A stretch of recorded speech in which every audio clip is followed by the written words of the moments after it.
देखु आज हूँ श्रावण मासर द्वितीय सोमवार प्रत्येक शैवपीठ में काउड़िया भक्तों भिड़ रही तेज मुझे मोर सहयोगी कहे देखापी आम अच्छे उत्तर ओडिशार प्रसिद्ध शैवपीठ कहुवा बाबा पंचलिंगेश्वर निकट में जो हजार हजार काउड़िया भक्तों भिड़ रही समागम रही काउड़िया भक्त मैंने बहु दूर दूरांतर जो नदी पठा से नदी पठार जल उठाई महादेव मुंडरे जलाभिषेक कर राति 12 चली महादेव मुंडरे जलाभिषेक तेज किसी भक्त अच्छा प्रतिक्रिया नवा आज्ञा कौट आसते केमती कौन रही? नमस्कार आज्ञा मुझे तालचेर टाउन मुझे आसी बाबा को दर्शन करने मन आशा रखी किंतु आज स्पर्श भी कली अब स्पर्श एत अनुभूति खुशी लगे मत भावी नी आज भगवान को स्पर्श कर पारे एत भीड़ आरंभ आसली मुझे रात 3टार देखिए बहुत भीड़ अच्छी दर्शन करी पारि न पारि डाउट था मन में जहाँ ठाकुर मत कृपा है बाबा पंचलिंगेश्वर गोटे सीधा सड़क स्पर्श कर पारे बाबा को स्पर्श भी कली आ किसी भी देखते किसी कहते जहाँ पाइब धरिकी आने आने भल होता है तो मुझे जिन पाइली आनी आ खुशी भी लगुच बाबा किसी चाउल पाई किसी गुआ पाई किसी धान पाई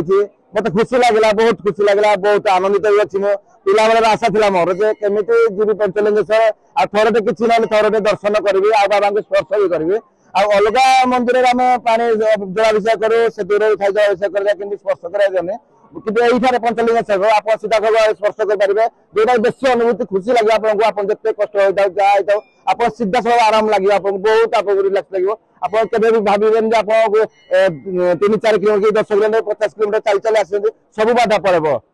ये निश्चित भाव प्रतिक्रिया शुणुले बाबा को स्पर्श कले सबू जो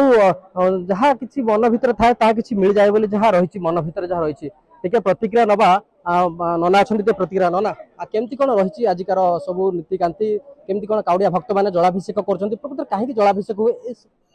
हर हर महादेव पंचवक्रम पंचनेत्रम पंचमा चक्र संस्थिते पंचामृत प्रियं देव पंचलिंग नमस्ते। आज पवित्र श्रावण मासर द्वितीय सोमवार समस्त भक्त मान अनेक अनेक शुभेच्छा और शुभकामना। तो अन्य शैव क्षेत्र अपेक्षा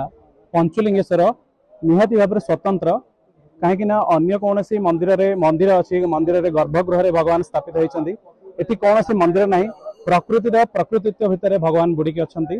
भगवान स्वयं ये झरणा भितर रोचे अनवरत भगवान ऊपर झरणा पानी अभिषिक्त होगी चलुची ये सब प्रकृति माने प्रकृति द्वारा सब बेले होता है। तो अन्य निश्चित भाव में अन्य शैवपीठ अपेक्षा ये शैवपीठ निहाती माने टिके नियारा। आज केमती कौन सब चलती नीतिकांति पूजा वर्तमान पूर्व निर्धारित समय अनुजाई आमर मंदिर द्वार पिटा मंगल आरती तापर भगवान अभिषेक पर वर्तमान काउड़िया मान अभिषेक चली खरा बेले भगवान अभिषेक कार्यक्रम तापर षोडश उपचार पूजा इत्यादि अनुष्ठित कर मंदिर में महादेव को दर्शन करके फेरती किंतु एठी स्पर्श करती स्पर्शर ठाकुर कौन कहे? मुझे देखनी के प्रथम थर पे आछे स्पर्श कला पर जाय अनुभव करी ठाकुर को प्रकृत 5टी लिंग उत्साह मु पूरा बहुत आनंद अच्छी पिला भी फोन कर